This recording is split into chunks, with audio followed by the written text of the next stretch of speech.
আসসালামু আলাইকুম। আমরা থ্যাংক ইউ শব্দটাকে যেমন অনেকভাবে প্রকাশ করতে শিখলাম, ওয়েলকামকেও কিন্তু আমরা অনেকভাবে প্রেজেন্ট করতে পারি। এই যেমন ধরুন ওয়েলকাম না বলে আমরা বলতে পারি এনি টাইম। এনি টাইম এখানে এই অর্থে দাঁড়াবে যে আমি আপনাকে হেল্প করেছি। আমি সম্ভব হলে আপনাকে আবার হেল্প করব। হুম? So any time. আমরা আরো বলতে পারি ডোন্ট মেনশন ইট। অনুগ্রহ করে উল্লেখ করবেন না।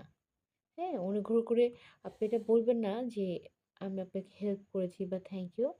কারণ হচ্ছে এটা আমি ভালোবেসেই করেছি। আমি প্রয়োজন পড়লে আবার আপনাকে হেল্প করব। হ্যাঁ? সো এইটার আমরা কি বলতে পারি? Don't mention it. আমরা আরো অনেকভাবে বলতে পারি। সবচেয়ে ভালোর মধ্যে একটা হচ্ছে যে, my pleasure, my pleasure.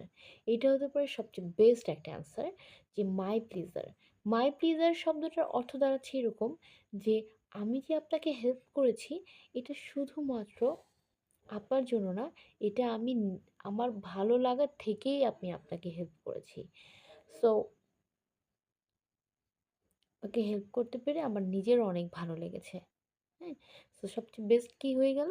My pleasure. কেউ থ্যাংক ইউ বললে আমরা চেষ্টা করব মাই প্লিজার বলবার। কারণ it's will be great answer. Okay, thank you.